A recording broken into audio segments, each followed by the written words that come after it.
For 36 years, one man has walked the aisle with a flair like no other. His charisma and charm have endeared him to millions of fans across the globe. His skill and technique between the ropes have made him a master of his craft and one of the most decorated champions in wrestling history. He is the best wrestler of all time. The greatest wrestler never laced up a pair of boots. The first time that I seen him wrestle, it was like I was hooked from that point on. And you can feel his emotion, and you get caught up in his emotions.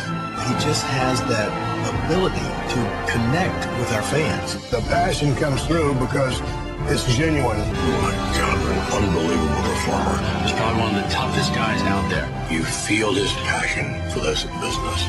Really soft-spoken, nice guy, extraordinary performer. The true pioneer and true legend. He had an incredible wrestling career. You get the door slammed in your face so many times, you get the rug jerked out from underneath you, and then you just pack your bags and go home, and you quit. And I haven't done that yet. I don't plan on doing that. And at this point in my career, all eyes are looking at me, and I don't plan on failing.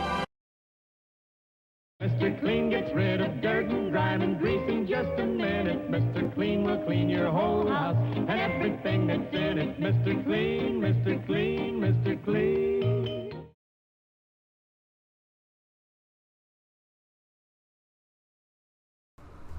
Dawn of Chaos.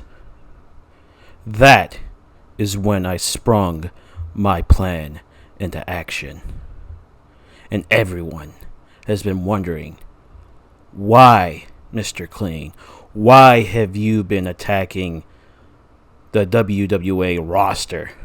But more particularly, why did you go after Spike Spiegel? And the answer is quite simple. It was to put WWA, but more specifically, you, Spike Spiegel, in your goddamn place. You see, I've heard the stories about WWA, that it's supposed to be the outlaw company of VWU, that it's the most dangerous place in all virtual wrestling. It's cute. That is really, really cute. A roster full of undesirables consider themselves outlaws. That is really, really amusing, because none of you are outlaws. And that goes for both you, James, and you, Hit Kid. You aren't outlaws. You're just a bunch of nobodies who go out there and kill themselves for what? 15 minutes of fame? To have the fans in the chat go, oh my God, I can't believe this happened, when I've done worse than all of you combined. You think what Carmen is doing is bad. You think what Malika's done is bad. You think what Zach, what even you think you've done, James, has been horrible. What Trixie's done is horrible. I've gotten into the head of someone so badly that they jumped into oblivion. That's how demented I am.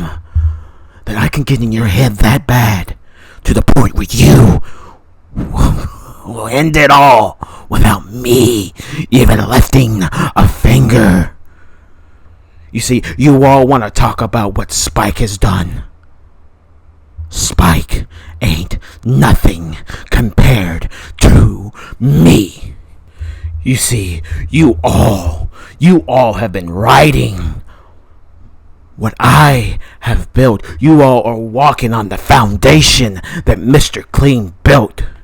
You all talk about my accomplishments. You talk about what I've done in that ring, and you all have tried to surpass it so many damn times, where I've heard people like, oh, he's hit a Mr. Clean spot. Oh, he's pulling a Mr. Clean. You see, and that's what's funny. You're pulling a Mr. Clean, but you're not Mr. Clean. What you're doing is just copying me. And that's what every single person has done following me.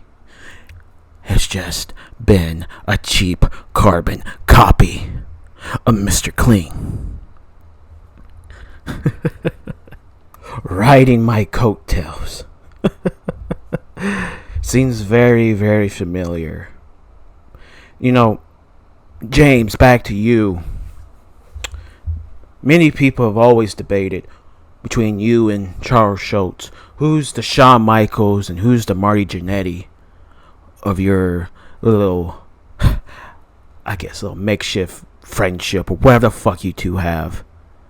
Or a better comparison, who's Mr. Clean and who's Sagat? You see, Sagat rode my coattails.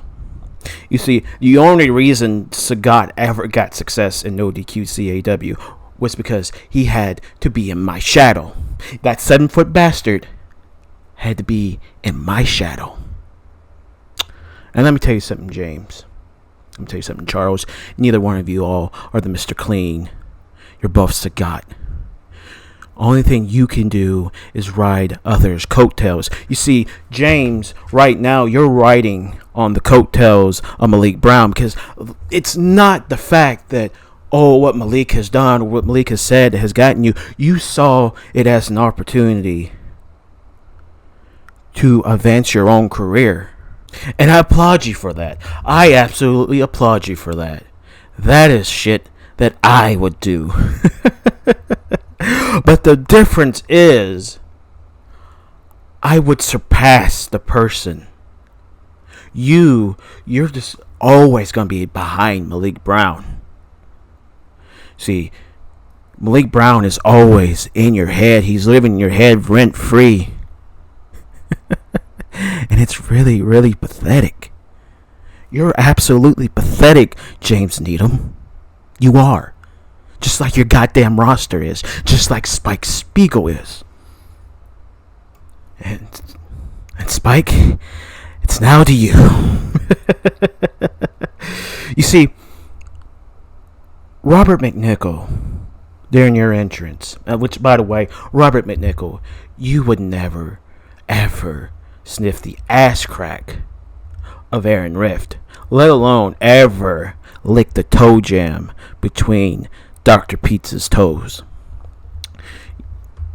You dare call Spike Spiegel the original outlaw? No. He is no fucking outlaw. I am the goddamn original outlaw. He can call himself the last outlaw all he wants. But remember this. I started all of this. 2004. Without Mr. Clean, there would be none of this. There wouldn't be a Call All Stars. There wouldn't be a VW. There wouldn't be virtual wrestling at all. You all have shown me nothing but disrespect. You all should be thanking me for making your careers. Because no matter how much you accomplish in your career, Mr. Spiegel, how much any of you all accomplish, you all will always be dwarfed by me. I'm bigger than your so-called ace. Sly Cooper may be defying gravity. I broke gravity on more than one occasion. You want to talk about people wanting shots at the Call All Stars or the VW World title? Those titles don't mean a goddamn thing. I've held the most important world title in professional wrestling 4 times. I'm a 4-time No DQ CAW World Heavyweight Champion. And when the dust is settled, come Prestige 5. Win or lose, Spike, I will always be synonymous with call wrestling, with professional wrestling, where you would just be a footnote. Because I'm the dirtiest player in the game. I broke Ric Flair and I burned his book right in front of him. Like I said, I've drove a man to nearly end himself. That's how demented I am.